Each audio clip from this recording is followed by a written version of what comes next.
The college football experience, coaching carousel, and playoff future episode on the Sports Gambling Podcast Network is brought to you by Bet365. Yes, Bet365 is offering new users $1,000 risk-free bet. Sign up today, sportsgamblingpodcast.com/Bet365. We're also brought to you by Hall of Fame Bets, a sports betting research platform for parlays, player props, and game lines. Download the Hall of Fame Bets app or visit hofbets.com. Use that promo code SGPN and get 50% off your first month and start making smarter bets today, people. Plus plus this Monday and Tuesday, everything is 20% off in the merch store with the promo code CYBER. Go to store.sportsgamblingpodcast.com. Promo code CYBER. Hey, this is Pac-Man Jones. You're listening to SGPN. Let it ride.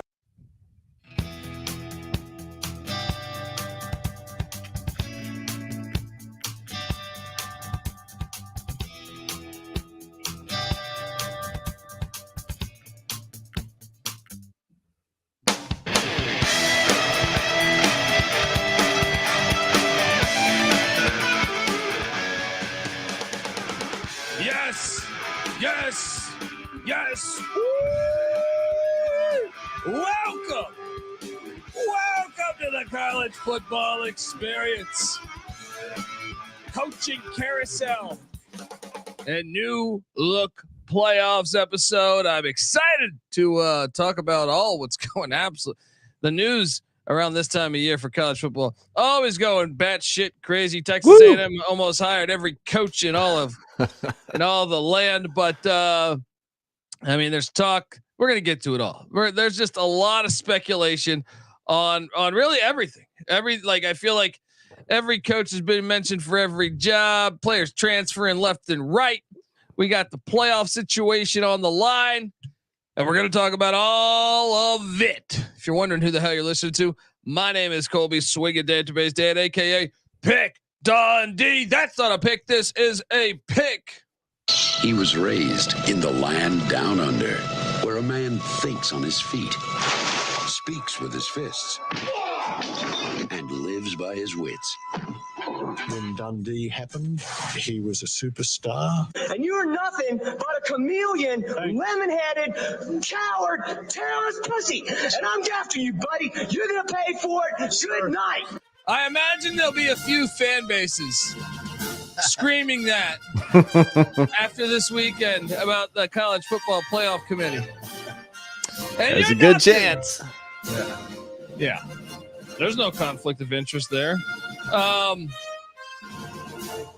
going to be fun. Talk all about it. I'm joined by my co-host. Give it up for former JMU Duke defensive back, the burrito eating, sideline kiss stealing, wheeling and dealing, Patty C in the place to be. Hi-oh!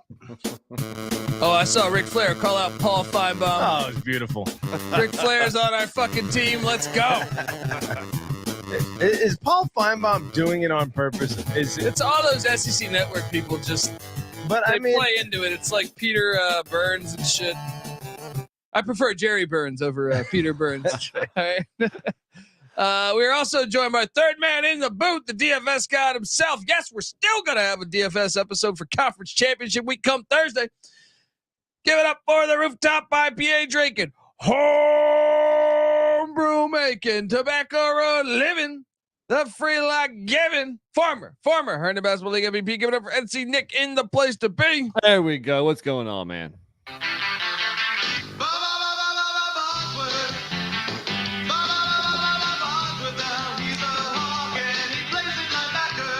Oh, yeah. I need to like get some of our friends that play guitar and go perform that. We need Scotty Strike live in a bar. Let's get Scotty Strike on the mic.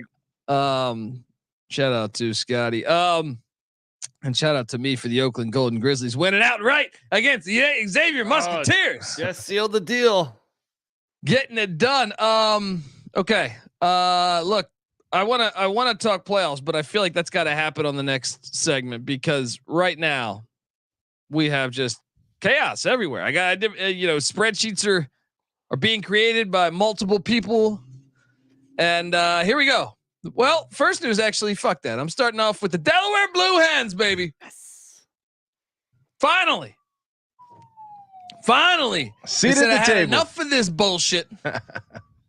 We're going D1. And they are Conference USA grabbed them. So will be the 11th team in the Conference USA. A lot of speculation on who could be the 12th moving forward. You know, I feel like they probably want to get to an even number. We'll get to that conversation in a second. But Delaware, if you don't pay attention to FCS college football, Delaware's been amazing since like the fucking 80s. All right, since the wing T was being ran over there. Nick, your thoughts on the Blue Hens? I love it, dude. Conference USA, they're doing a lot of things right these days. For a while, I couldn't care less about the whole conference, but now they're playing Tuesdays and Wednesdays. They're getting interesting teams like Sam Houston State, like Jacksonville State. Now Delaware, this is perfect. It's beautiful. I want to know, does Delaware have to change their Michigan knockoff uniforms now that they're both in FBS? Who had it first? That's what I want to know. I feel like Delaware. I wonder if Delaware's been playing football longer than Michigan. It's possible. Michigan definitely wasn't the first to have it. You know, what was it? Princeton before that? I feel like even Ohio State, if I'm not mistaken, had some similar helmet. Like, really? I thought, winged helmet, like in the 30s. Well, I just 20s. Know with Northeast started football, as much as NC Nick hates to admit it. Yeah, Michigan is there as a program. They're 10 years older. Actually, Michigan is. So doesn't necessarily mean they had the they same didn't bring it on uniforms. until like the 40s. I want to say they wore just straight black helmets until like the 1940s, and then whoever it was Fritz Chrysler brought it over from Princeton. They gotta play each other. They gotta play each other. That's what's gotta happen. I hope so. But I think it's great. I think it's gonna be a lot of fun because they have been a very good program for a long time, and Delaware needed representation in the FBS. The state did. Yes, it did. Yeah. Hey, Vermont started a football program. All states should have one FBS team. Yeah. So obviously Alaska can't, but yes, they should. They should. Yeah. I mean, I love it. I see a lot of pushback, maybe because I host the FCS pod and I see FCS people say, why would they do this? I think it's very simple. You look at Liberty's success, you look at James Madison's success, you look at Appalachian State's success, Jacksonville State's success this year. Right. Georgia Southern seems to be going to bowl games every year. Why wouldn't you?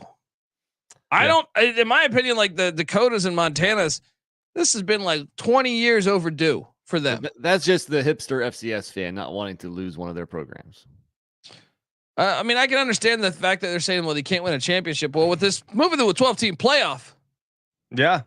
That door swings wide open. Look, JMU kind of was catapulted by beating Delaware. I want to say Delaware was reigning national champions in 2003. Yeah, you're right. If I'm not mistaken, or thereabouts. And JMU ended up winning in 2004 and had to go through Delaware. And that was just like that was the team to beat back then. So I think, you know, is it possible that they could become that again at the FCS level? They're hanging around that level, right? They're only 45 minutes from Philly, and they're actually on campus. So it's not like Temple where no one cares. I feel like Delaware, which actually has a rich history, which actually plays on campus. They haven't been phenomenal for a while, but 9-3 this year, 8-5. They went to the Final Four of the playoffs. What? 3 years ago? Yeah, 2020, 7-1, and then what was Jacksonville State's record last year in the FCS? That wasn't they great. struggled. 7-4 or something. Yeah, they had a better record in the FBS. Yeah, I mean, Conference USA too is something that Delaware. I mean, the CAA Conference USA. What would you say is a tougher division? Dude, I love the future of the Conference USA with New Mexico State, Jacksonville State. Sure, and now, but what I'm saying is like, I think Sam Houston's better than what they. What was the Colonial? Now it's the Coastal Athletic Association. It's still the Colonial. It's still the Colonial on this podcast. Yeah. That's right. What was tougher, that or the CAA prior to, I guess, the emergence of the CUSA? You mean the CUSA? Well, the CUSA had UTSA and stuff like what last year.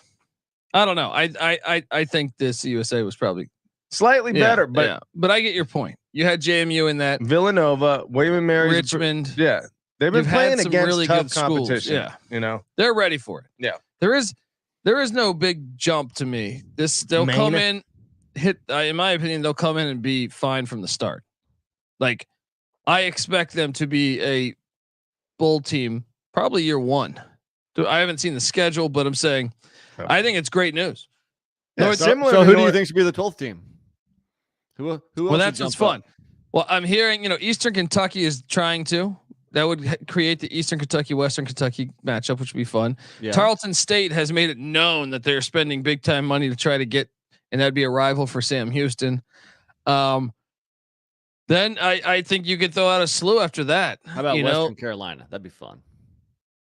I don't know that they're ready for that, but yes, that would be awesome. Probably not. I would think like the teams that stand out to me that just have winning culture.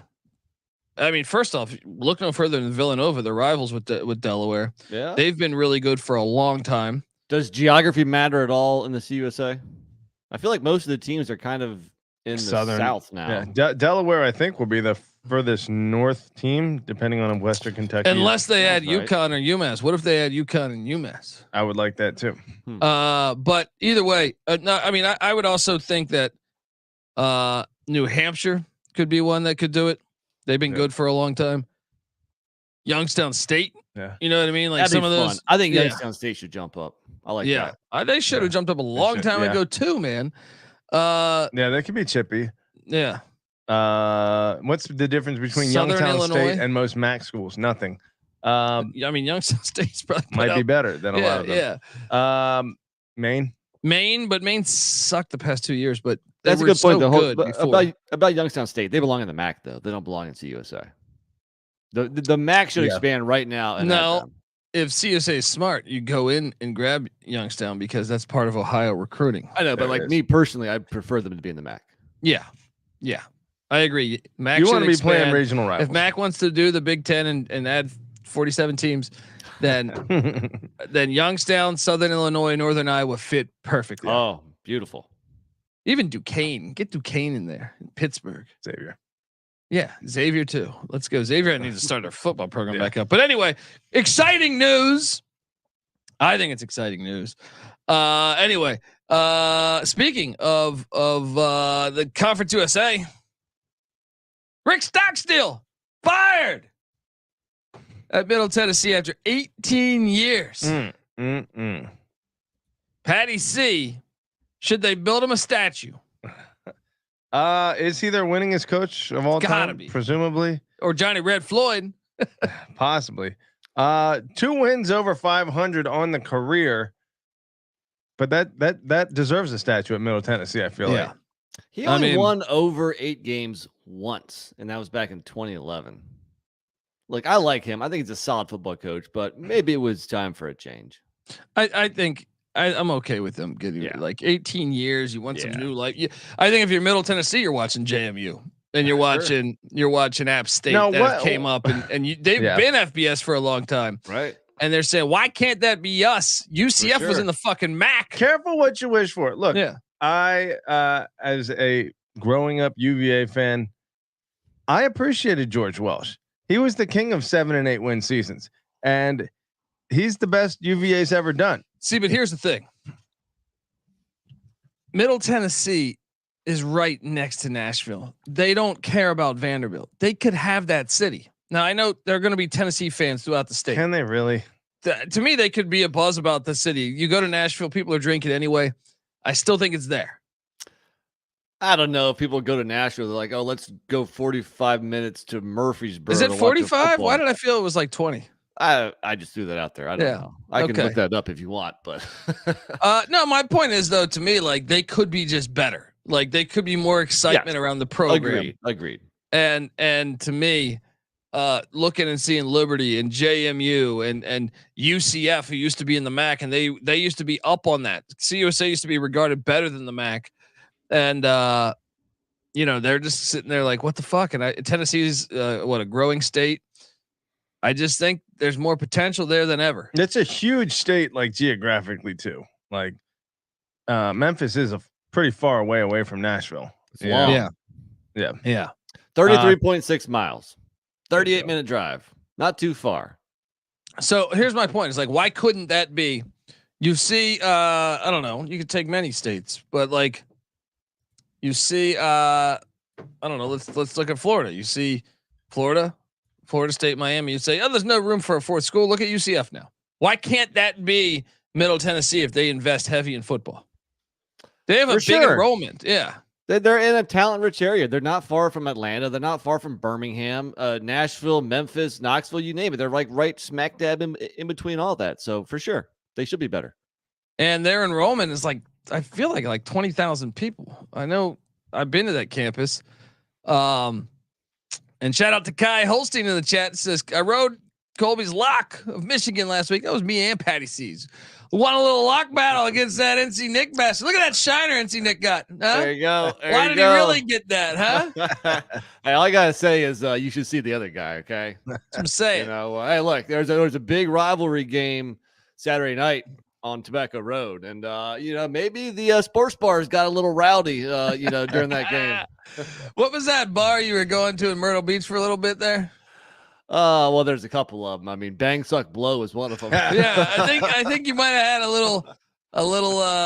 You were down there in Myrtle Beach, you didn't let us know, and then you went to Bang Suck Blow and caught a fucking shiner for cheering on Ryan Day. Didn't pay up after the lap dance.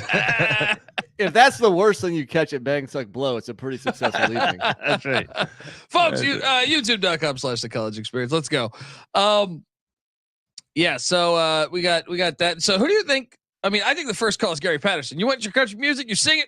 You're 20 minutes away. We'll get you a house in Nashville. You commute to the stadium. Perfect. Come on. Say that again. If you're Middle Tennessee, yeah, you call TCU former TCU head coach. What's my guy's name? Gary Patterson. Gary Patterson. Yeah. No, he'll tear up Nashville. Talk about a great way. That is a match made in heaven because they need that kind of promo. They need that kind of publicity. Gary Patterson can provide that. You're gonna hear me mention Gary Patterson twice tonight. Grand Ole Opry. Gary Patterson. How many times are we going to mention Rich Rod? I mean, not for this job, but for the bigger jobs. Yeah, it's probably a bunch. So wait, Gary Patterson is 63 though. He's not as young as Kill. So, because my first thought would be 62. I think he's like 57, right? Didn't I look that up? I could be wrong. I think it's maybe you're right. Maybe you're right. They were best. I mean, they were best friends, so maybe you're right. Either way, you get like what 10 years with them. You get them right now. Go sing your songs, Gary. Sing your songs, Gary. 62. Yeah. Well, what about Justin Fuente? He did it at Memphis. He was on Duke's staff this year. He's probably looking for a chance to. He's probably going to get cashed in on Mike Elko's A&M money. Did you see that? What was that? Did you guys see? What's the dollar amount? Oh, hold on. Let me for the staff. Hold on. Give me 5 seconds here. But who do you think though for Middle Tennessee that could really get it going? I mean, the old Memphis coach does make a lot of sense. Right down the road, as long as Elko at A&M doesn't offer him more, that makes a ton of sense. But and whenever a coach leaves, like some of the fan base just rear their ugly head. Like I've seen a lot of Duke Twitter like really angry at Elko. Like, how can you blame the dude? Well, come on. I mean, and what sucks though is from what I understand, like Duke's really made it a point of emphasis to focus on football more, right? Which is awesome, right? But Mike Elko at A&M, that's like the one school that'll pay more than anybody. Yeah, there's nothing you can do about that. It's still Duke football. Let's face it. Okay, we're not Duke basketball. Where if Duke basketball lost a head coach to somebody else, then you're up in arms. Just have to realize who you are and say, look, be thankful for the 2 years and make another good hire. Well, and like you have jumped up from the 90s. Yeah. And like you've built around that. You've invested more into football. Right. First coach cut kind of put us on the map. And then Elko, I mean, I wish it was longer than 2 years, obviously, but a good 2 years, and the program's in a pretty good spot right now. Duke used to be the worst job in the ACC, right? Oh, yeah. Yeah. I would say now it is better than Syracuse. It's better than Boston College. It's better than I think you can make the case it's better than Virginia. Is it better than Wake? It's close. Yeah, it's better than Wake. Yeah, it's close. Just because it seems like they've made a concentrated effort. Yeah. To invest more in football. Duke or Wake? Duke. Yeah. Yeah. Well, yeah. I saw a picture when I went to the stadium 8 years ago when it still had the track around it. It still had all bleachers, I mean, just the stadium alone is so much better than it was 7 or 8 years ago. And I've heard the athletic director mention this, that like they are valuing football. And to me, that's like the one school. I mean, there's a few schools, but I'm saying Texas A&M, that was the worst situation. Stoops was going there. And I'll be honest, I thought the Stoops thing was hilarious. I was like, it's still hilarious because all these guys are former Jimbo Fisher assistants, but you know, the Stoops thing would have been hilarious because he has like a $60 million buyout. So I was like, they're going to buy out that and get like 7 and 5 every year. Yeah. All for Mark Stoops. I mean, look, he's done a good job at Kentucky, but I don't know if he's the guy that puts you over the top. I think they dodged a serious bullet because I think Mike Elko came a lot cheaper. And I actually think he's a better football coach than Mark Stoops. I think Mark Stoops is a good coach. But I'm saying you do point out one thing about that despite their record improving pretty drastically under Stoops, like from year to year, not from year to year, he kind of leveled out at like a 7-8 win coach most of the time. But before he was there, what were they, like a 4-win team most years? So that's a drastic improvement. Actually, I will say that the first guy was Rich Brooks. Right before him, laid the foundation. They had like a top 10 season with Andre Woodson, but Stoops, they were never consistent with Rich Brooks. They just had like a year or two. They became consistent with Stoops, but still, like you said, the schedule, you know. Yeah. I mean, Stoops is a genius because he's like, you know what, let's schedule the shittiest MAC schools and an FCS. And I'll get my play in the renewed. East. That shit's going away anyway. You know what I mean? No, there's going to be no more divisions. So good luck in the future, Kentucky. I mean, but there's been the question over the past 2 years. People are saying, hey, Kentucky, the football fans or the Kentucky fans are saying we're a football school. So, you know, a little bit. Remember there was that argument of like, are they a football school? That shit would have never happened without Mark Stoops. So that is what Duke, I think, would love to have in a way, is like, can you get the football program up to that? And I think Mike Elko was going to get it. Obviously not like they'd still be a basketball school, but like to be that almost like UCLA or Arizona, you know, a good football school and a great basketball school. Yes.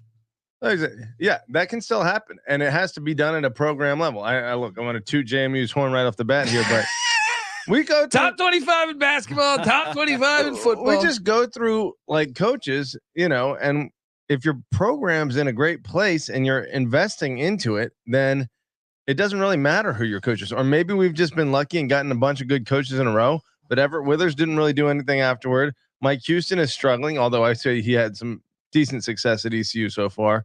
And then if Cignetti is really, you know, maybe out the door, I'm confident that we'll get someone. Granted, we have gotten winners. Mike Houston was winning before he got there. Curt Cignetti was winning before he came to JMU. So you don't go out and get a 6-6 guy and expect him to start winning big. So Elko, by the way, his I don't know if you guys pay attention to these numbers, but his coaching staff salary is $11 million, which is fucking insane. That's insane. For the entirety of the assistants, I would imagine that's at least 3 times more than Duke's. That's what I'm saying. Like that is insane. So he can handpick any of the coordinators he wants, basically. Now, at the same time, so I mean, I understand Duke fans being frustrated because this guy, I brought College Game Day there, right? And if Riley Leonard doesn't get injured, I think they could have played for an ACC championship. And it hurts. He was recruiting really well, but at the same time, they could bring in his offensive coordinator, Kevin Johns. I'm curious if they're going to take a look at him, like a serious look at him. They can still build this from Cutcliffe to him. If they keep making good hires, they're going to become that, that really good, that decent football school that everyone's going to regard as decent. I heard Willie Fritz's name being mentioned. That's the thing though. Like, can you make the good hire time and time, 3 times in a row? Like making a coaching hire is almost like drafting a quarterback in the first round. It's a 50-50 shot, man, and you really don't know. So this could be a big step back if Duke doesn't hire the right guy, but hopefully they do. And hopefully the momentum of the program continues to go up. Some programs are better than others at hiring coaches. Of course. Some ADs are better than others. Yeah, for sure. Jim Knowles used to coach at Duke under Cutcliffe for a long time. I'd keep your eye out for Knowles. I'd keep your eye out for Willie Fritz. I know Jamie some Chadwell is. I've heard Sean Lewis, Colorado's offensive coordinator, could be mentioned there. Chadwell would be such a good fit at Duke. In terms of, I don't think, from what I understand, though, I think he's happy at Liberty. At least for this year. But we mentioned Scott Frost a few years back. I don't think his name's been mentioned. Not now. He could go to Middle Tennessee. He could go to Middle Tennessee. But Cignetti. I heard this. I heard that like Duke should take a strong look at Cignetti, and that would make a lot of sense. So yeah, for me, it's either taking a head coach from a smaller conference or you're giving a coordinator a chance. Head coach wise, Jamie Chadwell, obviously, but if he's not interested, John Summerall at Troy, I think maybe deserves a look. Jason Candle at Toledo. I like Tim Albin at Ohio. Not quite sure if he's ready for the jump yet, but and then you mentioned two of the coordinators, Knowles and Kevin Johns, but also I like NC State's defensive coordinator Tony Gibson, who if you look at he was defensive coordinator at West Virginia. Before that, Arizona. He was on Rich Rod's staff at Michigan. The guy's been around a while, and NC State's had a very good defense for a long time now. So just a few of those names, maybe we'll land one of those guys. Is there a home run hire out there, Patty C? I mean, if you could convince someone to fly Dan across Mullen the country, to Duke. Yeah, I could see Dan Mullen to Duke. I could see that. I was gonna say the home run hire was Chip Kelly, but UCLA, it was announced that he's coming back next year. I was because I thought I was like, whoa, Chip Kelly would fit in perfectly there. Dan Mullen is kind of like Coach Cutcliffe. Yeah, kind of flamed out in the SEC, but a good offensive mind. And maybe he wants a job where you don't have those crazy expectations like in the SEC, where you get fired after going to the SEC championship game. Yeah, that's actually a pretty good comparison. Yeah, I think Fritz would kill it at Duke personally. He definitely would. I like that. How old is he? Fritz is about 60 though, right? Yeah, and I know last year he turned down Georgia Tech, but Georgia Tech doesn't have the money Duke has. Yeah. So what about like money changes things? David, who's Stanford's coach for a long time? David Shaw, maybe. What about that name? Doesn't excite me. They wouldn't do Pat Fitzgerald, huh? That'd be great because they play Northwestern. I kind of got used to a defensive minded head coach just in the last 2 years, and I like that idea of a defensive minded head coach. Jim Leonard. So somebody else mentioned him too. I thought that was a name that intrigued me. I got two others for Middle Tennessee. Jim Bob Cooter. I think he's offensive coordinator on the Colts right now. That's perfect. And T. Martin, maybe. T. Martin, Ravens offense. No, he's not the Ravens offensive coordinator. He's like the Ravens quarterbacks coach. Yeah. That's a big jump though. Wasn't he the head coach at HBCU down there in Tennessee? Wasn't he? No, he was Tennessee. He was with Tennessee Tech. No. He was with Jeremy Pruitt at Tennessee. Oh, he was at Jeremy. Yeah. Okay, he's the look, we're going to talk a little more coaching things, but before we do that, I want to tell you that the college football experience is brought to you by Bet365. Yes, Bet365 is the world's favorite sportsbook, trusted by over 88 million players worldwide. They got props, they got sides, they got totals, they got live betting, folks. Bet365 has you covered. Sign up today and choose between two bonus offers, either a $1,000 no sweat bet or bet $5, get $150 in bonus bets. Just head to sportsgamblingpodcast.com/bet365. Once again, that's sportsgamblingpodcast.com/bet365. Problem with gambling, call 1-800-GAMBLER. All right. So coaching hires. Just let's talk about Elko to A&M because I think it's a blessing in disguise. I think A&M has obviously the money to win the national championship, but why have they never even sniffed it? They haven't even been fucking close. Now, I think it's because the boosters have so much fucking power, and it's almost like a little influence. Yeah, I think Elko could potentially be that guy to get them to the promised land. However, I also know Elko. I don't know if he's your guy that's like your country club Mac Brown type of guy. Like I could see him being like, fuck this booster. And then after 2 years, the booster being gone, you know what I mean? But I do think getting Elko was a lot better than Stoops, in my opinion. I agree. And you know what? Winning cures everything. So maybe if he doesn't get along with all the boosters, as long as he's winning, I think they're happy. And shit, man, he turned around Duke quickly, and that defense is gonna be rocking. Well, that's the thing is like he's got like an X's and O's that's almost like flashy. You know, I don't know if Elko counts as a flashy name, but his defenses have been so standout at Notre Dame and A&M while he was there that you say, okay, that guy is obviously a hell of a coordinator. And then if you can trust him with his X's and O's, then he can do some of the other things like talent develop and maybe even recruit if he's like a good NIL guy. Well, no, I think that's part of the reason why A&M also wanted him was that they paid for this big time recruiting class. And some of those guys Elko had the connections with before he jumped to Duke. Yeah. So he can kind of hold the glue together, maybe a little bit there. He even had Wake Forest like in the 40s as far as like overall defense when he was a DC and Bowling Green. Yeah. And Bowling Green. And as soon as he left, Wake Forest like went into the hundreds. You know, so I mean, by the same track token, record speaks for itself. It does as a coordinator, certainly. By the same token, I think Stoops, I think you might be underselling him a little bit. I think he's a solid coach. It's hard to win at Kentucky, and let's say that but I think the SEC East has been down as shit. It has. I think like he's been able to win because Florida's been ass, Tennessee's been ass. Like they're ass, but they're not that ass. Well, I'm just saying they weren't the team like the SEC East. Well, yeah, before obviously. that was a lot, tougher. It was a much harder job before. Yes. And I think now that the SEC East is gone, you're going to see Kentucky, I think, kind of bounce back to struggling unless they get, their money together. But I'm not saying he would fail. Like, here's the thing. I mean, you can't say also he would go 7-5 and 8-4 at A&M every year. I feel like. I think I kind of agree. Maybe 9-3 tops. Yeah. He strikes me as like a similar guy to Skip Holtz that isn't doing anything flashy, but he just produces pretty quality teams. Skip Holtz offensive coach though. Stoops defensive coach. Still, it's like, they're not going to blow you away schematically, but they're going to win more than you typically would see a team do. And if all these other coaches, I guess you have to say they hired some okay coaches before. I don't know about Sherman, but Sumlin, decent coach. Fisher, obviously a national championship coach. Granted, that was at FSU when the ACC was ass, but those are good coaches. I'm not trying to shit on Stoops. I'm just saying, like, I think Elko was the best they could have done. Yes, I agree. Stoops' judgment should be questioned after going after Devin Leary in the transfer portal. Very true. Very true.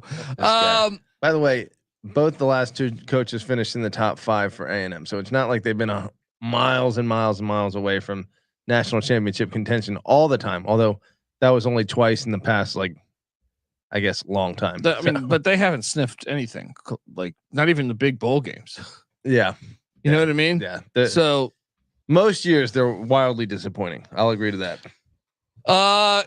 Staying with the coaching, I was devastated to see this, man. Jonathan Smith took the Michigan State job. This one was tough, man. I think if there's one that I hate more than any of them on this list, this would be it. Not because I don't think Jonathan Smith's a good coach. I just thought Oregon State's going through all this shit, and at least they got a Beav to fight through it with them, right? Like a guy that I think could actually turn down. He's turned down other jobs before, so I was like, he went there, Yes, that's what I'm saying. I was like, maybe he'll be fucking. He was at Boise with Peterson. He knows what it's like with a small school. So I was like, he can do this. I was devastated that he left. He brought all of his coaches too. Michigan State's got that fuck you money too. And do we get contract numbers? I haven't got them yet. Yeah. I haven't got them yet. But Jonathan Smith took the Michigan State job. I mentioned this on Twitter though. To me, it sounds like Mike Riley to Nebraska, which didn't work out.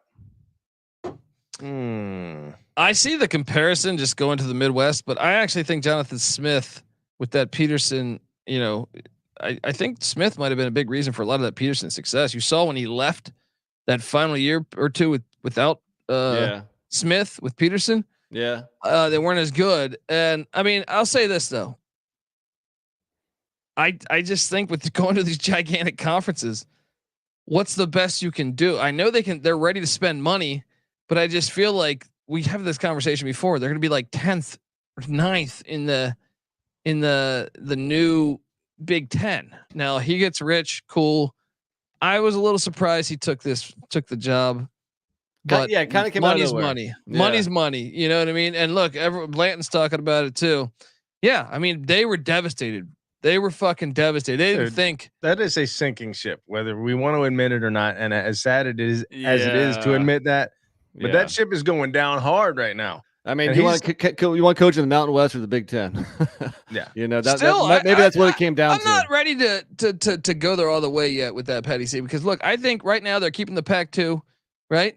I think if he has like a couple 8, 9, 10 win seasons, and with that Group of 5 bid being out there for the playoffs going forward, I could totally see the Big 12 grabbing Oregon State because that Pacific time slot. Yeah, you know what I mean. Just because the Big 12 didn't do it right now.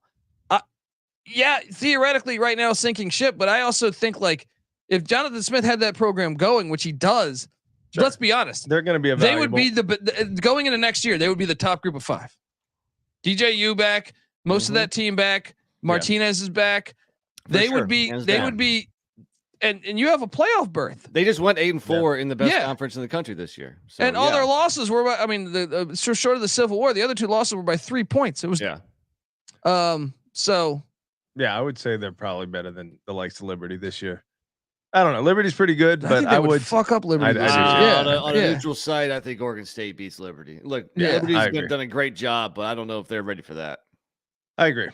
Yeah. I don't know, but anyway, so let's talk about this because there's two names already being talked about here. I mean, first I believe, so Brent Brennan, his last job before he was head coach of San Jose State was at Oregon State. Makes a lot of sense. There's some ties there. He's done a damn good job there. Yeah, and he's being shafted right now with not playing in the Mountain West Championship. Did you see that, NC Nick? I heard it, but I haven't dove into the story. How do they not have a tiebreaker set up? They have the BCS rating thing, which is so fucking ridiculous because UNLV played nobody. They played nobody in the Mountain West. So let me get this straight. So you basically made last week's game irrelevant.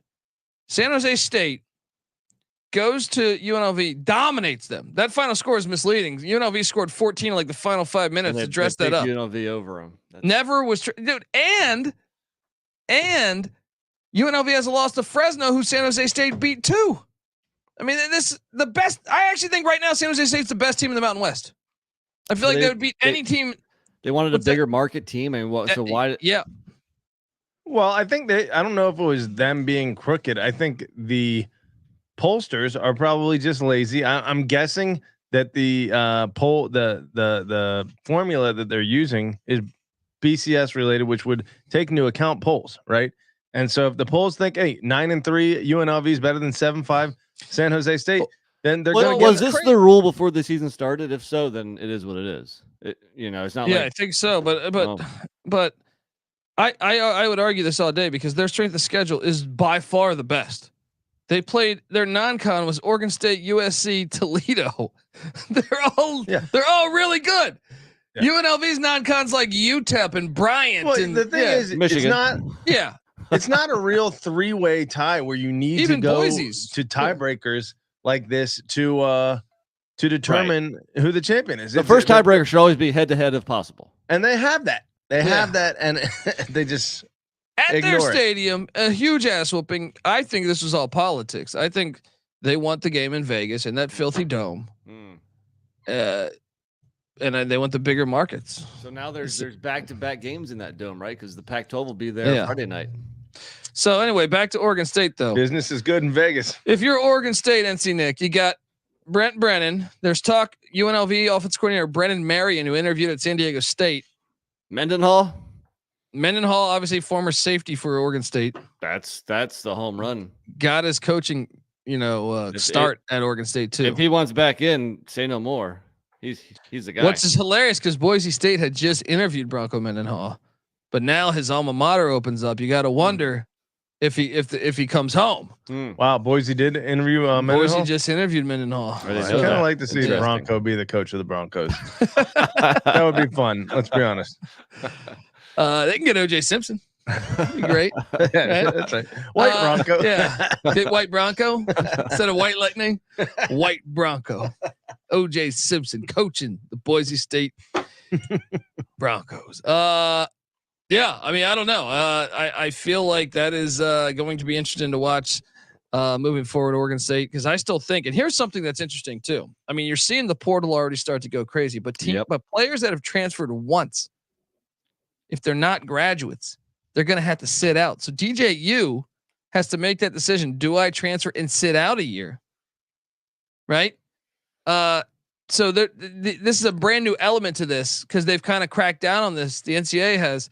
So you can transfer once as an undergraduate and then once as a graduate. Yes. Okay. So I saw like Trayshawn Ward's name pop up, and I was like, hold on, he just went from Florida State to K-State, but he must have graduated. Or he graduated, one of the two, or he's trying to use one of those loopholes. Like, I need to go visit my aunt's cousin who's sick, or I need to be close to her or something. Following the college basketball experience, folks, if you get, they've ruled out basically like 70% of the players now. It's like they turned that corner, and it's easy to see a tide turn. Anyway, Jeff Levy was hired at Mississippi State. I personally hate him. I can't stand his offenses. So I have a new most hated team, from one of my favorites to one of my most hated. Jeff Levy goes to Mississippi State. I feel like it was just a couple years ago that you were a fan of this offense. No, or at least you were willing to give it. You're thinking like Colby. You liked UCF. I didn't really like him in the Heupel era. Frost didn't have Levy. True. Heupel did. Okay. So I've always hated this offense. All right.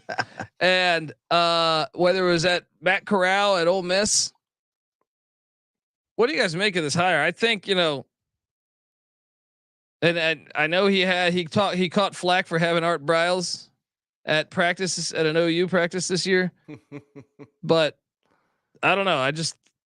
Mississippi State, what's going on here? Things are about to get tough for them too. Yeah, I don't think it's a great hire.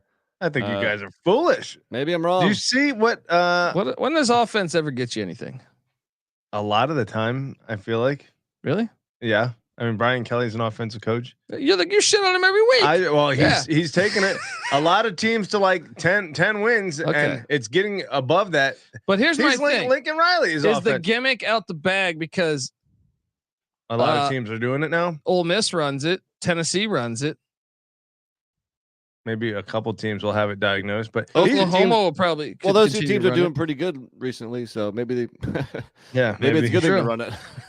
Well, question is like, are you like? I expect Heupel to be fired in the next couple of years because the expectations are too crazy for. Yeah, he made the mistake of actually succeeding. His first year is fired. I don't think he'll ever get back there, especially now that there's no the divisions. That's the one thing you can say about Mississippi State is like, well, at least you're going to get Vanderbilt and Kentucky and South Carolina a little more often. Yeah, for them, maybe things get easier.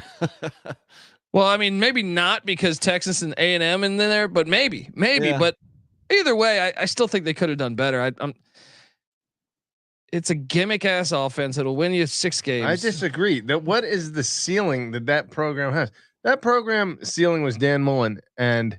I think Mike Leach would have won. How much did he win? 8, 9? Maybe they could have. If he was there this year, it would have been.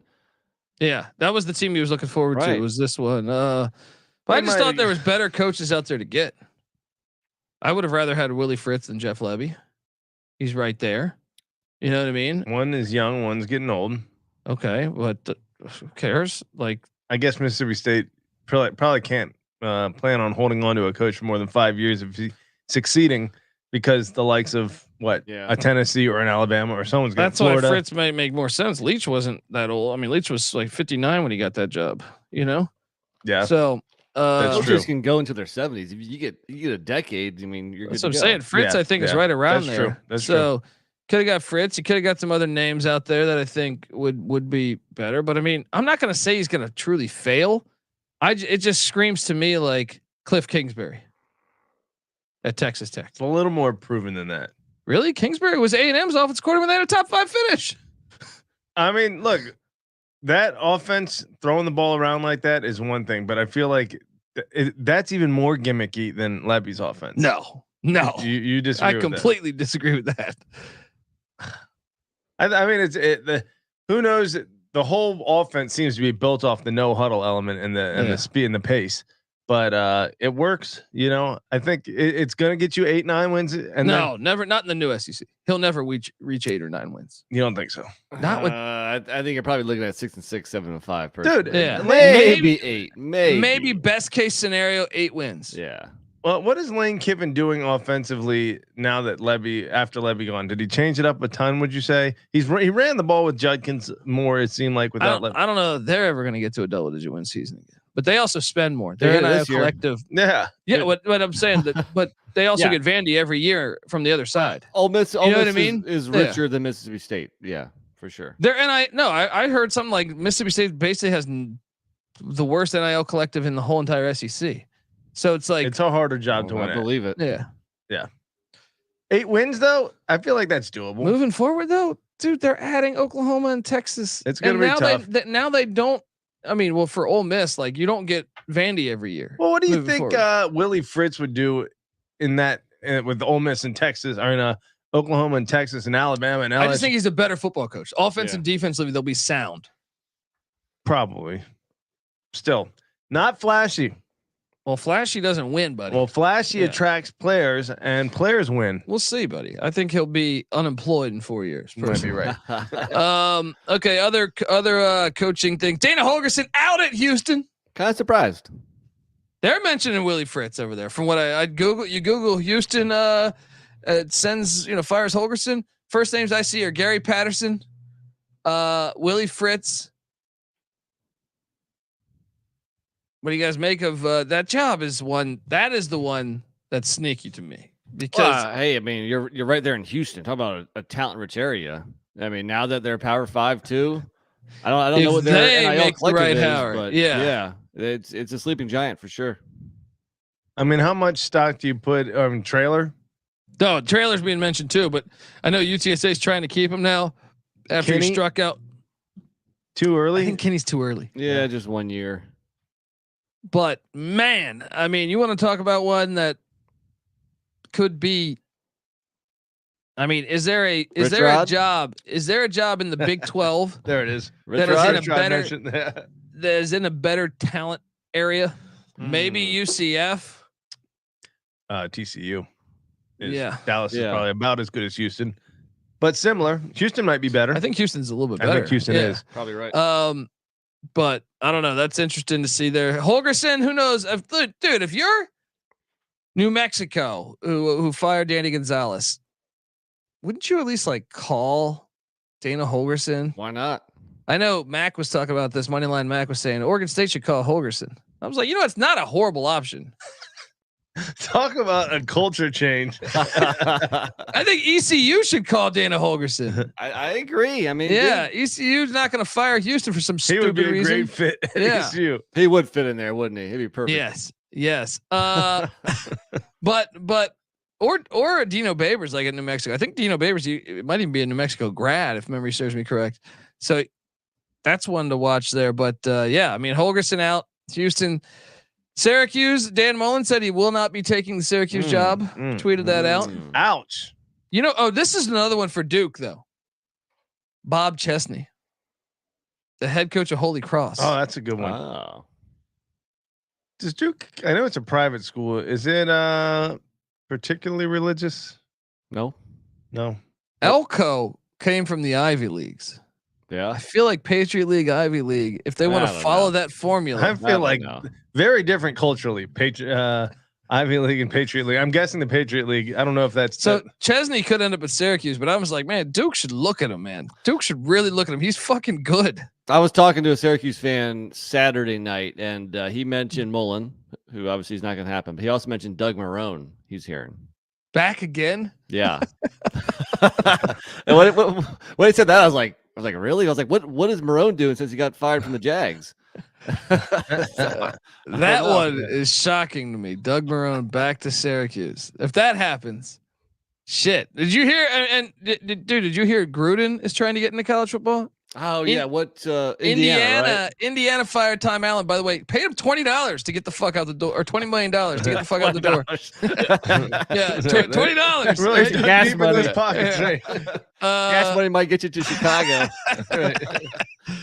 Gruden Gruden should go to Syracuse. I can We're see him talking John Gruden. Yes, right? we're talking about a guy here, Joss. All right. Would he hire Jay Gruden as his OC? He should. It'd be fun. Would they check his emails? Right. Yes. He needs to go. He needs to go private. He needs to go private school all day. Private all the way. Yeah, I think so. hide those emails. That would be an interesting one. Let's talk about Indiana because me and CJ Sullivan were talking about this earlier. They just paid 20. Like this is a big step forward for Indiana. They paid $20 million to tell the coach to get the fuck out. That's just the second most. Wow. Only A&M spent more so far. Wow. That to me tells me that they're gonna be wanting to go all in on football. Yeah. And to me, who do they bring in? If Gruden is a possibility, hilarious, and I hope that happens. And that would be an awful fit. I heard Tommy Rees mentioned. Tommy Rees to Indiana Makes a little bit of sense. Another Curt Cignetti one too. Yeah. Cignetti at Pitt, I like. Although Frank Cignetti just got fired, or not at Pitt, at Syracuse rather. Maybe this would be one of the MAC schools, like Candle. Yeah, or Kane Womack was formerly the DC of Indiana before he went to South Bama. Okay, so that would be interesting. Jim Leonard, I think, would be interested in Indiana. He knows Big Ten play. Even fucking Paul Christ, I would say. Yeah, Paul Christ would fit. Yeah, sure. I think either of those guys. What's Chris doing now? Just he's on the Texas staff. Is he? Okay. Let me ask you this: does Tommy Rees count as a sexy hire at all? I don't think he's there. You gotta wait. I think for him. What he's done with that offense, having Milroe at the quarterback position, kind of impressive. I'm not gonna lie. I'm a little impressed with Tommy Rees right now. I don't know if I should be. The fact that he can't get a better quarterback situation going. What about Sean Lewis to Indiana?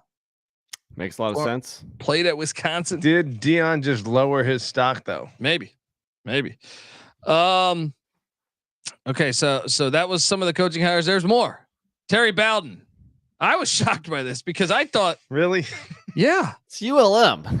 I was this whole team gets too. rated every year. You look at the transfers, like North Texas' starting quarterback, ULM, right?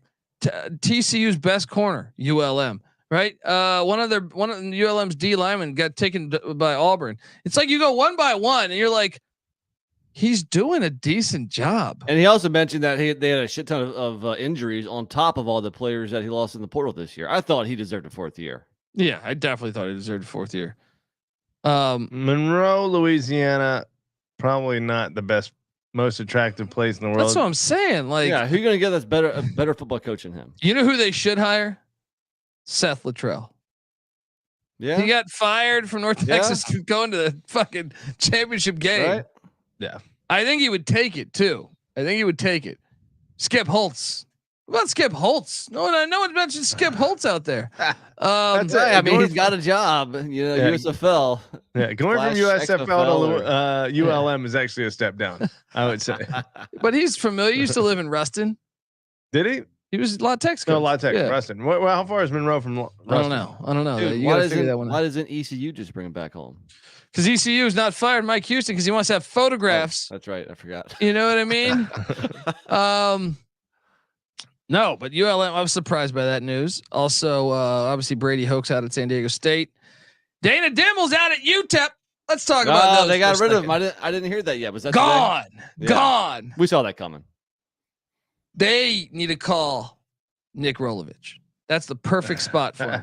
That's Beautiful. The perfect fucking spot for him. That's in a nice El Paso. marriage there. You know what they need to do? They need to do what a lot of these other Texas programs are doing and just get the best high school coach to come up and take over UTEP. It's not a bad idea either. You know, it seems to be a pretty successful approach for Texas schools in particular. They're out there all by themselves. What are they doing? They should be nasty, man. Why don't they hire Luttrell? They should hire Luttrell too. I mean, they should all look at all these fucking coaches. Yeah. Shit. Bobby Petrino. Hire Bobby Petrino. He's in Texas already. All right. You know who ULM should hire? Orgeron. Damn it. That's the one. Oh, that'd be that's the one. That'd be beautiful. Let's go. Bring him home. That kind of would be like a celebrity hire a little bit. I think if they could land him, they would. The question is, does he want to go there? Yeah, probably not. I mean, it seems to be like he's living the life right now. He is. He's like, he just goes and like gives it. Like I saw Notre Dame hired him to like give him a speech, the team a speech. Really? He just like went to South Bend. He also was at Miami's practices. He was at like he's just. Why going would you around want USC's the stress practices. of being a head coach when you got paid millions to leave and now you're getting he's paid to do that? He should get a sweetheart deal where like he just like demands the most ridiculous shit, and sees if they match him. I want strippers at my office every morning. Yeah. That's chicken on a stick served at meals. You're getting them confused with Les Miles. Les Miles, I think, would have the strippers. That's true. I don't think Coach O would frown upon that. All right. Well, look, I mean, I don't know. Do you want to talk any more about any of those gigs? San Diego State, Chris Peterson. Come on, you got to hire Chris Peterson. Yeah. Boise State, Chris Peterson. Is he really just not going to coach football anymore? Yeah, that's sad. Got to have him. He's one of the great ones. I mean, when they're saying Kellen Moore to Boise also. That makes a lot of sense. When Peterson left, what would you say? He was like the number 3 coach in the game, probably behind Saban and Meyer. Yeah, right there. Yeah. I mean, right in that mix. I don't know. I mean, who does San Diego State turn to? Rich Rod. I could see it. I love that. I could see Rich Rod at San Diego State. And he's gone out west and done well before. Yeah. Are there any other California guys that? I mean, Tedford, that'd be a completely lateral move. No, Tedford wouldn't do that. Fresno's his alma mater. Yeah, I don't think so. Yeah, he's old too now. I think he's very content. Would Mullen take that in San Diego? A lot of people would be stupid not to take that job. We're going to one of the nicest places in America. What if they landed Jimbo?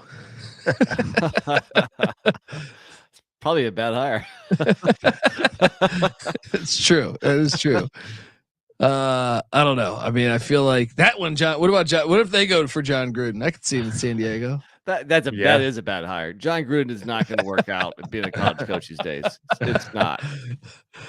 I don't know. What's the last NFL coach to step down? Lovey took Illinois bowling, but they sucked. Herm Edwards. Herm Edwards would go bowling every year, but their team was like super talented, but they're like 6-6. Yeah. Yeah, you're right. Saban, right? Can you say Schiano? Well, Saban wasn't an NFL coach. He went college, pro, and then back to college. Yeah. That's the difference. You don't want to go be an NFL to college. Yeah. You want to go back to college. Anyway, we got playoffs. We got a lot of shit to talk games. About. Yeah. We talked for an hour on college on coaches. Let's jump into this playoff thing here. All right, folks. Before I do that, I want to tell you that the college football experience is brought to you by Underdog Fantasy. Yes, Underdog Fantasy is a way to play alongside your favorite fantasy players all season long. They got NFL, NBA, NHL, college basketball, and college football. Simply pick higher or lower on your favorite players' fantasy stats and cash in. Perfect opportunity here for you. Hey, NC Nick, what do you make of what should I get you? What do we got here? They don't have the college football games ready yet. Oh, you're gonna talk about college basketball? I might have to figure this out or something. But the point is that they have awesome amounts of props essentially in college basketball and college football. Perfect example here. See, but the problem is the shelf life. By the time people listen to this, it's not okay. Let's do tomorrow's action. LSU is taking on Syracuse, right? College basketball. We also have Ryder, the moving company, taking on Maryland. DeMatha grad, Jameer Young. Higher or lower 16.5 points against the moving company in College Park, Maryland. I mean, one thing I like to do usually is look and see what they've done recently, but just right off the top of my head, yeah, I think Maryland is good enough to win this game by double digits, but not good enough to like completely blow them out where their starters aren't going to play most of the second half. So I'd say over. Yeah. And so you got to pick a minimum of 2 players from at least 2 different teams, folks. And you can take this up to 5-6 players. It's a lot of fun. Your odds go up, obviously, as you add more players to it. But let's talk about Nigel Pack for the Miami Hurricanes. They head to Rupp Arena to take on Kentucky tomorrow. Awesome game. And I see 16.5 points, higher or low, but that's not. You can also do higher or lower 2.5 turnovers. I think I would probably take the higher on 2.5 turnovers for Nigel Pack it on the road at Rupp. I think you're right. I think if you're looking at the last 4 games, which was most of those games in the Bahamas, he was over that 3 of the 4. So he had 4 turnovers against UCF. He even had 3 turnovers against, average Florida International or UGA or Georgia squads. So especially on the road in a true road environment, I would go over on those turnovers. Smash that over. That's what's great about Underdog Fantasy, folks. So get on over there. And right now, a little bonus deal here. If you're a college experience listener, watch along, make picks, maybe make a little extra cash, and sign up with the promo code TCE SGPN. Right? Underdog will double your first deposit up to $100, and we're going to enter you in a sweatshirt giveaway. We're gonna give away a sweatshirt here. That's Underdog Fantasy promo code TCE SGPN. Here's what you got to do though. You got to take a screenshot of you entering. Find us on Twitter at TCE on SGPN or at the Colby D. Show me that screenshot. Give me something funny in there though. All right. I'm just gonna give you the hack. If you're funny, your chances of winning are going up. All right. Make a little comment there. Call Patty C a piece of shit, and I'll be like, hey. Always gives him a chuckle. Yeah. Easy to entertain over there. So check that out. Promo code TCE SGPN. We're also brought to you by Hall of Fame Bets. Win bigger by betting smarter this NFL season with Hall of Fame Bets, the sports betting analytics platform. Parlays, player props, and game lines. Research every NFL, NBA, MLB, and soccer bet with historical stats and data. Stop betting in the dark and join over 30,000 users researching with Hall of Fame Bets to craft more intelligent, data-driven parlays. Download the Hall of Fame Bets app or visit HOFBets.com. Use that promo code SGPN to get 50% off your first month today. Start researching, start winning with Hall of Fame Bets. All right, we are back on the college football experience, and now it is time to talk playoffs. What do you guys want to do first? You want to talk this current year, or because I want to start potentially like this. I couldn't help but hear many college football announcers over the past week say, we should take a minute and appreciate Ohio State and Michigan, because we're not going to get it like this. That we're the whole season. I'm like, hey, fuck you. All right. Like, I would argue you're going to get a way, way, way better final week of the season. I went through on a 12-team playoff. I have the 12-team playoff based on the favorites right now on what it would look like. Right. And this is what, according to next year's rules? Yes. Okay. So right now, Georgia, Michigan, Oregon, and Florida State, we get buys. Assuming Oregon wins, because they're 9-point favorites. Florida State wins. They would be in, I think, right? Would Florida State get the bye or would Texas? Well, Florida State would be undefeated. True. So I guess it would just be who's ranked higher in the So there'll still be a committee to rank the teams. So I put Georgia 1, Michigan 2, Oregon 3, Florida State 4. Right? Yeah. So Oregon 3, you said? Yeah. Because they're favored. Well, 9.5-point favorites. Yeah. So which is ridiculous to me, by the way. Anyway, those would all have bye weeks. So then this would be our opening playoffs. Number 12 seed Tulane at number 5 Texas. Awesome. On campus. Fantastic. Number 11 seed Oklahoma, who barely got in over Ole Miss. Ole Miss, LSU, and a few other schools right on the outside. But Oklahoma at Alabama. Hey, this sounds amazing, right? Yeah. Number 10 seed Penn State at Ohio State. Now, what they would probably do if I had to bet on the committee, they'd probably send Penn State to Bama and Oklahoma to Ohio State just to have where's matches. Washington? Where's Washington? Well, that's the final one. Number 9 seed Missouri at number 8 seed Washington, right? Assuming Washington loses to Oregon here. Now, there's plenty of opportunities I would like to say. Do we say Tulane at Texas or Texas at Tulane? No, Tulane at Texas. Tulane at Texas. Yeah. Right. So here's what's awesome. If you play it out just like that, that means last week you would have had this. You would have had the Egg Bowl on Thursday where you're saying, hey, Ole Miss is right in the mix to get that 11 seed, right? Holy shit. The Egg Bowl is even better. And guess what? Their arch rivals have an opportunity to fuck up their whole season. Yeah. Right. Then TCU, Oklahoma. Hey, wait, Oklahoma's battling for that 11 seed. TCU could fuck up their entire season. Right. Then you have Iowa, Nebraska, right?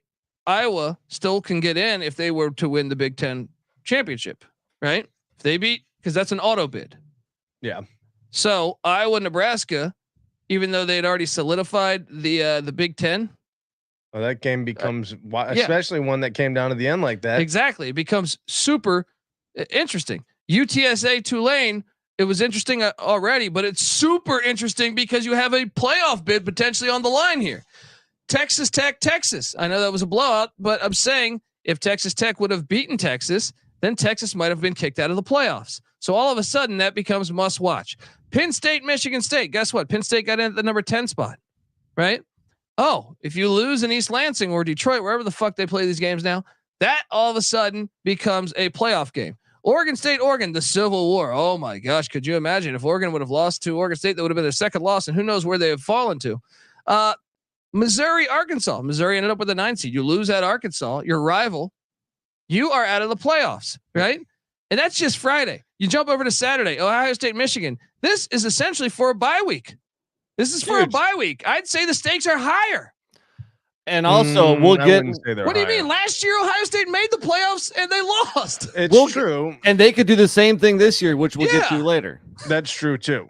No, so this is way higher. Assuming most years it's an actual elimination game, then it's not higher. Well, but when has it actually been an elimination game? Yeah, I can't tell. That's a good question. I'd have to look. That's what I'm saying. That's all bullshit. They say that, but it never happens as an elimination game. Of if they're both in the top 3 at the end of the season and are both undefeated, then it probably is never an elimination game. And especially for the likes of Michigan and Penn State. So I would Ohio argue that now if it was Baylor and TCU, then it would be an elimination. Yeah, exactly. I don't know if I'd argue it'd be higher, Colby, but I would say it would still be very important. And well, I would want the fucking bye week because if Ohio State's taking on, if the Ohio State has to play, Oklahoma or Penn State or Alabama or something, then you're sitting there saying, "Hey, get this. This is huge. We need to get the bye week." Of course. Then you have Kentucky, Louisville. Wouldn't that be great? Another rival with a chance to fuck up your entire season, which is essentially what happened. More on Louisville in a second here. Remind me to talk about that. Navy SMU, because SMU's playing for the AAC championship. All of a sudden that becomes, instead of it being a shitty game, we're like, hey, this actually means something here. Texas A&M LSU. I told you LSU was the first team out, them and Ole Miss. That is a huge game because they could get in. We would all be watching that being, oh, holy shit, can LSU get in? Right. BYU, Oklahoma State, because holy shit, Oklahoma State is capable of getting the outright bid. Yeah. Right. Arizona State. Arizona was just after LSU and Ole Miss. So if it breaks right for them, and what's great is you have Arizona State in a potential spot to fuck up the Wildcats season, right? Liberty, UTEP, you never know because if Tulane loses for 2 straight weeks, that game's interesting. The Iron Bowl. Guess what? The Iron Bowl. Auburn could have fucked Alabama's chances out of the entire playoffs. They could have done it. Well, they could have done it this year too. True. So, even though they might already be out. Yeah. That was probably a wash, but yeah. Okay. Washington State, Washington. That was a 3-point game. All of a sudden you're watching that. If Washington loses that game to Washington State, might be a little tricky on where they fall, especially knowing that they have the Pac-12 championship the very next week. Also, Florida State, Florida. Florida could have really fucked up Florida State's bye week. Right. Or this year, same thing. They could have knocked him out. Yeah. Now, what's great is that's all fine and dandy. Like that is, in my opinion, that makes the final week of the college football season so much better than what it currently is.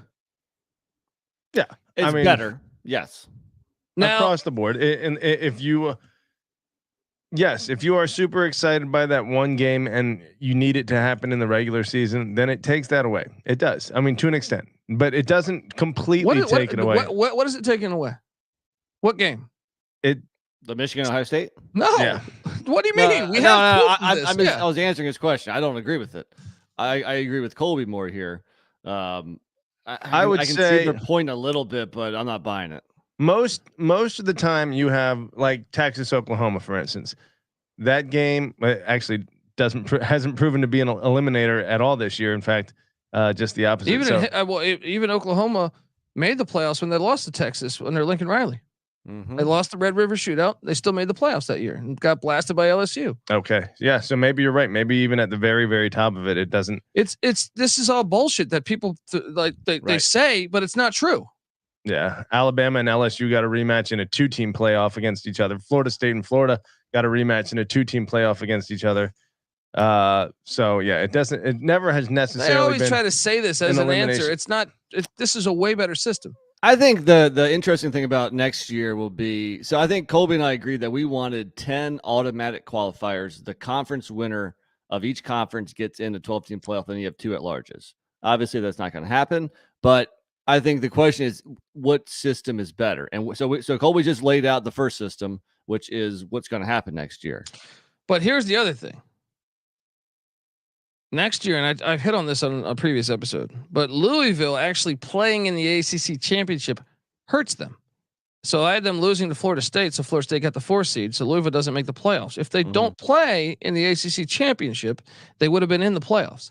Now, this is what's interesting: is Oklahoma's in that spot in this situation too. Texas is playing Oklahoma State, so Oklahoma benefits from not playing a game. This is going to become a huge problem moving forward in these gigantic fucking conferences. Missouri doesn't play a game. Right. Although I would say having more at-larges allows for a little more error there. I don't know if that is a good thing necessarily. I would think they should they should try to make sure that teams don't get penalized for losing in a conference championship. Yes. They're not going to. They should not count that as a loss, basically.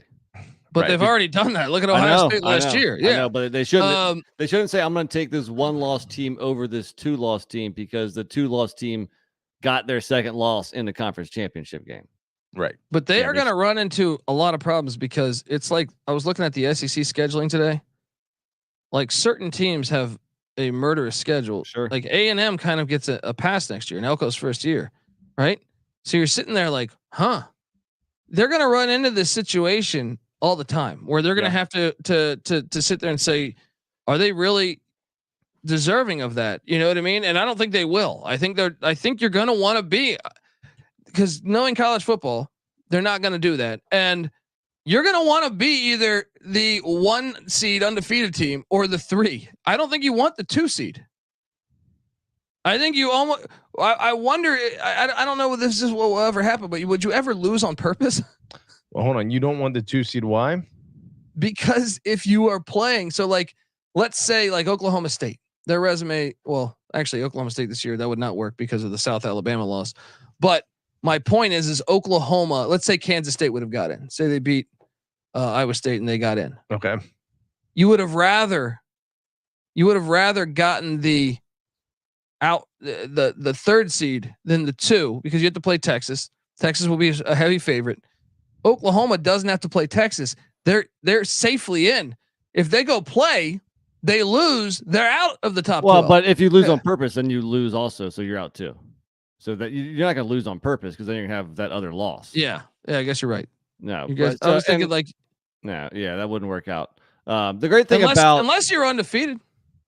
Well, the great unless thing you're about undefeated, if you're undefeated, you lose on purpose to not play in the championship game. Well, then you're still at 1 loss.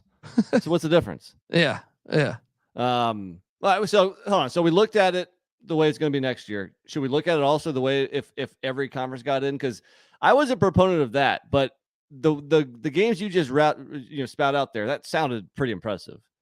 That maybe I'm changing my ways now, because that playoff would be awesome. I still think you got to have, to me, 12 doesn't work with. I think for the 12 model, this works. I think so. How about a happy medium? How about 8 conference champions get what I would like to see is, let's look at the final rankings and of the conference champions at the end of every year. And if in certain years you're getting a 3, or like in the Mountain West this year is going to have a 3-loss champion. We don't necessarily need to see that team in. I get the idea of. I would still say the importance of. I like Colby's idea better. That if you have a 16-team playoff, then you can have 10 conference winners and 6 at-larges. And that'll probably be 9, because Pac-12's gone. Okay, yeah. So if right now, if it's 10 at-larges, 10 conference champions, auto bids, and 2 at-larges, your playoff would look like, we're assuming that all the favorites are going to win. It would be Georgia, Michigan, Oregon, Texas, Florida State, Tulane. Then you would have Liberty, Toledo, Boise, Troy. See, like some of those, and then you would have maybe like say Washington and Ohio State would be your two at larges, or maybe Alabama. You know, who knows who those two would be. I think at 12, I think at 12, this the is playoff better. is better Yeah. with yeah. But I also think 12 is flawed, and you're gonna see that by some of these teams being that third team in the conferences. With 12, though, if you go with 8 conference champions instead of just 5, you're still gonna get you're gonna get all 5 of the power conferences, right? And then no, there's only gonna be 4. Okay, okay, so 4 power conference championships, but you get a 11-1 Toledo or a 12-1 Toledo after conference championship week. You get a 13-0 Liberty, right? And you get 12-1 Tulane. 12-1 Tulane. Those are 3 teams that should be added. And I just like the idea of every conference, every team having a chance at winning it all. I would like that too. I would like that too. But if other people push back, and you had to make a compromise, because they don't want to see a 7-5 Boise State team in the playoff, I would understand that. But most years, I would think if you did the top 8 conferences, 4 power conferences, and 4 group of 5 conferences, then you're going to get a lot of 10-win teams there, and it's going to be pretty good football. Yeah, but I still think like I think they're going to expand fast, because I'm telling you the difference in schedule. If you pull up Ohio State's schedule next year and compare it to Michigan's. Well, like no system's going to be perfect. That's what. Well, that's what I'm saying. Well, that's why you have to cast a big net, which I've been saying all along, all these fucking years. You have to cast a big enough net, because the variance, and especially in these fucking conferences that are 18 teams long, you know what I mean? Like there's going to be certain ones just that avoid. Like take 1 year, Michigan State probably won't play Ohio State, Michigan, and USC. Sure. Right. Yeah. Well, at least next year the net is getting tripled. So and then that's a good start. But are we ready to look at this year's playoffs? Yeah, this year's playoffs, it's actually pretty fascinating. Because I think this year more than any other year, there's just so many options. And usually in years past we would always root for carnage in order to force a bigger playoff. We don't have to this year though, because the bigger playoff is coming. I still think it's a complete bummer, because I have a feeling that there's going to be 2 or 3 teams that are fucked over here. Hey, this year only 4 teams. Somebody's going to get screwed. Sorry, Patty. Go ahead. We're going to root for chalk this year if we want to, make sure a team gets screwed. Because unless it's Texas fans, I like to see their misery. No, chalk is pretty easy. Chalk is all 4 undefeated teams win, and they're all 4 in. That's the easiest, cleanest. Would they put Florida State in? Is the question right now. Everyone's saying. I think you have to. I think they should too, but they're saying the backup quarterback thing. It's ridiculous. Yeah, I think it's absolutely a Power 5 ridiculous. team that won all of its games. I agree. 2-0 versus the SEC. Yeah. No, that would be the most ridiculous thing, and you'd find me. And they whooped the dog crap out of LSU. Yeah. But see, me being an ACC homer, I want an ACC team in there. But me being a college football fan, I don't want Florida State in there. Yeah, I want Louisville. I want Louisville to beat them, so they're not in there, because I think it strengthens the rivalry long term with Brom. Yeah. So I want Louisville to do that. I want better semifinal games, because I think Florida State without Jordan Travis gets crushed by Georgia. Yeah, I do too. I would lay like 26. So yeah, I mean, look, so what do you think is going to happen then? So if Florida State wins, so your chaos scenarios are this: if Florida State loses a game to Louisville here, what if Bama beats Georgia and Texas wins and Oregon beats Washington? You would then theoretically have 1 loss. So Michigan, I'm assuming, will beat Iowa just because it's at that filthy roller rink. But so you'd have Michigan as the only undefeated team in the nation. They're your 1 seed. You would then have 1-loss teams. Florida State. Actually, I'm sorry. Liberty's also an undefeated team. But Florida State loses, they're done. They're out. No, but I'm just saying this is what I think they would have a legit argument. Well, go. Right? Give me your 1-loss champs, conference champs first, and then do your 1-loss non-champs. So Bama would beat Georgia for this theory to play. They'd be a 1-loss champ. They'd be your 2 seed. Yes. Yeah. Oregon would beat Washington. They'd be a 1-loss champ. They'd probably be your 3 seed. And then Texas. Actually, Texas might jump up to the 2 seed because they beat Bama. Yeah. I don't know. Those 3 are kind of interchangeable. You got 1 through 4 right there. And then what? You have a bunch of 1-loss non-conference champions. Yeah. Is that Washington? Florida Is Georgia State? pissed? Is Georgia pissed for winning 3 straight or going 3 straight regular seasons undefeated and only having one loss. Yeah. So, and then you would also have Florida State and Washington saying, "Hey, we fucking beat Oregon the first time. What do you mean? We've beaten everybody on our schedule." Yeah, but you're not conference champion, so you know what? Sorry, Washington. Sorry, Georgia. Georgia would be the one that is, crying the loudest. But you also have Ohio State with one loss. That's true.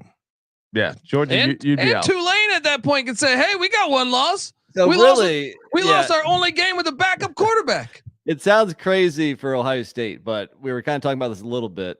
If Louisville wins, if Georgia wins, if Oklahoma State wins, and if Washington wins, then does Ohio State really have a chance? Because who else has one loss? Bama now has 2 losses. Texas now has 2 losses. Oregon now has 2 losses.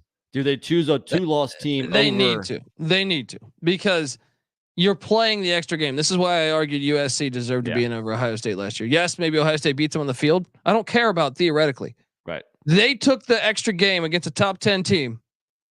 Okay, they lost. Who cares? All right. While we agree with that, will the committee? Absolutely not. They won't. They'll go with the Ohio State's a huge 12 TV draw. 12-1 Washington will fall below an 11-1 Ohio State. We've already seen it with especially because Washington can say they beat every team on their schedule. Yeah. Well, it would call into question the 13th data point. How important is that? Is it, the committee has changed and the landscape of college football has changed. What excuse will they come up with they always move the goalpost too. Yeah. So, is there any way the Pac-12 gets 2 teams in the college football playoff? No, right? They're just not gonna. They're just Texas would have to lose. Florida State would have to lose.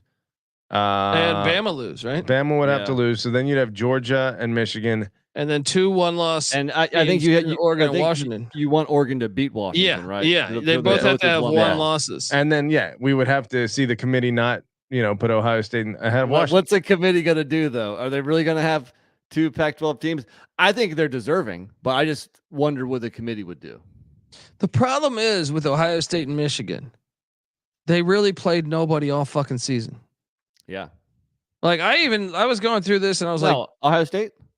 I mean, Ohio State played Notre Dame. Yeah, but Penn State. Yeah, but good. Even Penn State, I don't even know if they belong in this 12-team model. When I was going through, I go, man, they're getting a lot of love. Because I was like, how the fuck are you putting Penn State in? Penn State's a good football team. I would take some other teams to beat Penn State. I mean, but Penn State, they're relatively close. Was single what's their best win? It's Iowa. Iowa, who they destroyed, who's 10-2. Okay, but still. And their losses are what, an 8-point loss against Ohio State on the road and a 9-point loss against Michigan. They dressed up the Ohio State game. They scored with 10 seconds left. Okay, dressed it up a little bit, but still. To me, their wins aren't that good. We know who Penn State is.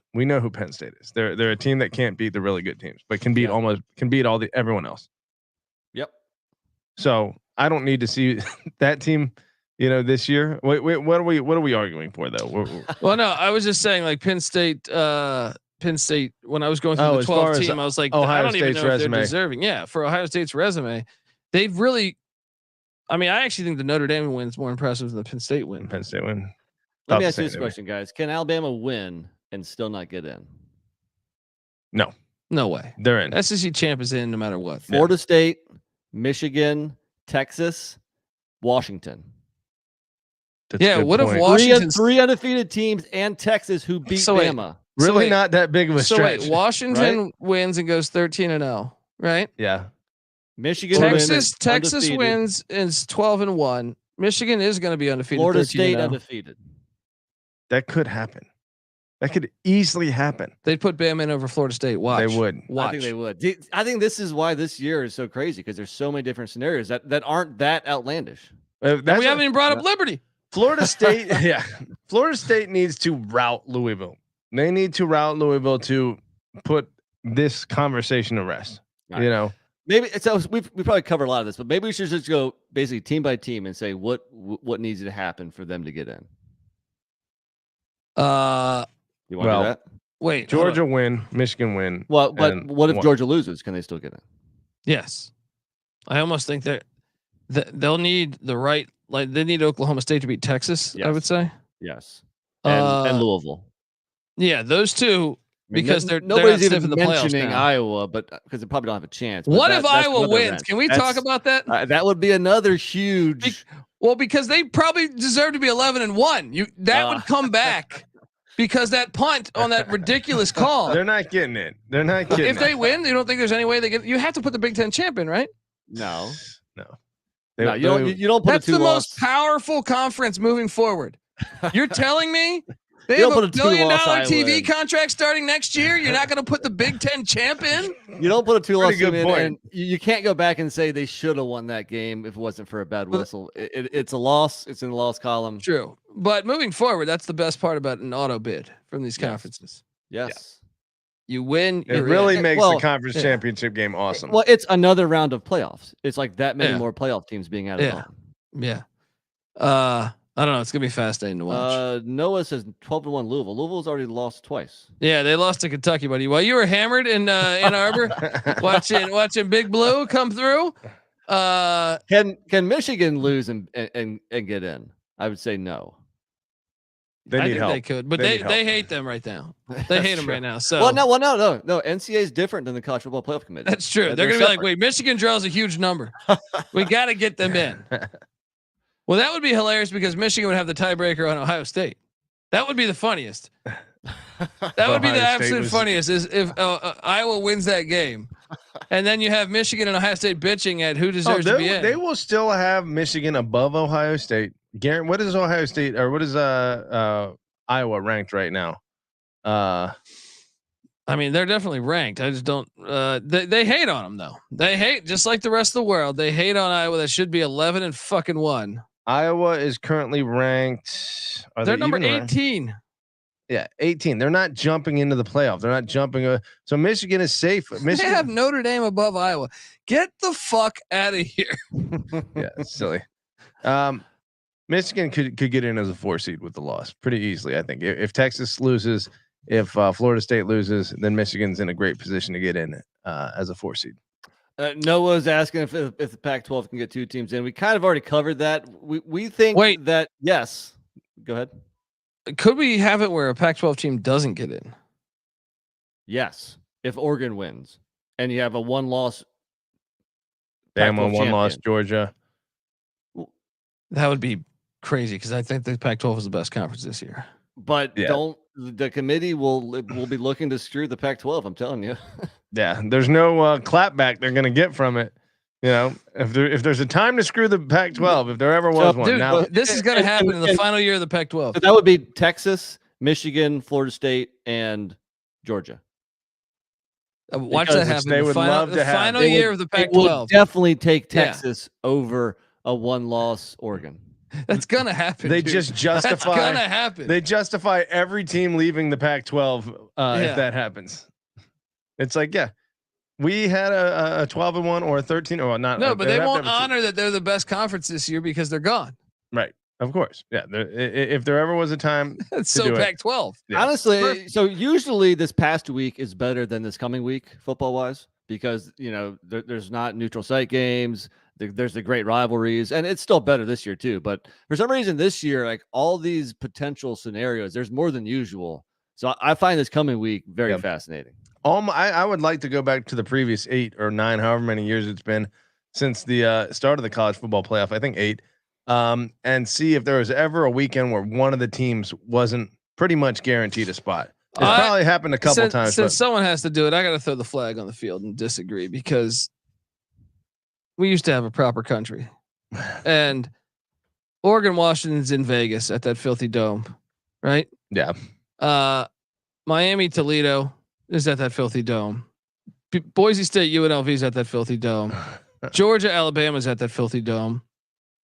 Thank God the ACC's hold it down. I was about to say Yes. you shoot on the ACC, and we got the only outside game there is. Okay, Michigan, Iowa, that filthy dome. So it's got. You're right. ACC holding it down. God's conference. Yeah, it is God's conference. and they're calling for rain on Saturday too. Yes. Boom. Louisville's gonna. I don't know. I think that might help Florida State more than Louisville. I think that honestly might help Florida State more than I don't know. Louisville. Gerard Jordan is a think you're pretty right. They kinda effective did- runner. It but just he's slows that's only with everything. the pass being available. Yeah, it slows. He's not like a everything. workhorse. Right. I feel like Benson's more of a Yeah, workhorse. Benson is more of a workhorse, especially with Rodemaker at the helm. whoever can just hand the ball off all game. Yeah. I think it favors Florida State. Yeah. Yeah. I mean, how ridiculous is that though? I was going through and I was like, man, normally the Mountain West gives us like, remember Fresno beat Boise in the championship in the snow. You're like, oh, this is beautiful. You get nothing here. You're getting Sun Belt. Yeah. But in Troy, Alabama, if it was in Boone, I would like a little bit more. Even Tulane is in, I mean, it's cool because you can still get the elements. You can still get rain, but they really fucked this up. It used to be Big 12 used to hold it down at Arrowhead. Pac-12 used to hold it down at the Niner Stadium. What are we doing here? Come on board. Jump on the ACC train. Like Team ACC here. Jim Phillips is a good friend. All right, folks, that's our show. Subscribe to the College Football Experience. We're on Twitter at TCE on SGPN. Give us a follow there. Patty C is on Twitter at PattyC831. NC Nick's on Twitter at NC__NICK. And I should ask them this before we leave. The portal today. Will Howard, quarterback, Kansas State. Surprising. Blake Shapen, quarterback, Baylor. Sam Levitt, who started a lot of games for Michigan State. Cole Snyder's Pretzels from Buffalo. Hank Bachmeier's back in the portal. All those guys. You also saw Chris Tyree from Notre Dame, Trayshawn Ward from Kansas State. Tyler Van Dimes. Is he in the portal? He's in the portal. He should be really. Wow. Yeah. Will Howard one was shocking to me because like they got that you're youngster solid. there, right? Yeah, but you're solid in that system. I don't know. Yeah, I don't know what other system would he really work in. He's kind of like maybe Iowa State. That's true. That'd be great if he transferred to Iowa State. He's got to be in all some Brock Purdy Iowa. doing well. Iowa. Yeah. Like anyway, any of those? What's the one you're most excited to see land there? Bachmeier, your boy. Bachmeier, that dude's. Remember when he beat Florida State? His first ever start. We thought he was like the next Broadway Joe. He's got like the Benjamin Button career. He started off really well. He's getting shittier ever since. Or is that I don't know. Benjamin Bachmeier. Right. Yeah. Folks, subscribe to the College Football Experience on YouTube, youtube.com/the College Experience. It's the home for all of our podcasts. I also host the FCS College Football Experience, the College Basketball Experience, which goes live tonight, couple hours. Also, I'm doing a college football show with Sports Gambling Podcast in about an hour and 15 minutes. So buckle up, folks. And check out all of our feeds. All right. We're rolling. Sports Gambling Podcast, Bottom Line Bobs, Big 12 Experience. We're just rolling. All right. Until next time, this is the College Football Experience. We'll be back Wednesday with our preview and picks. You better start thinking about yours. And we out of here. Run and shoot.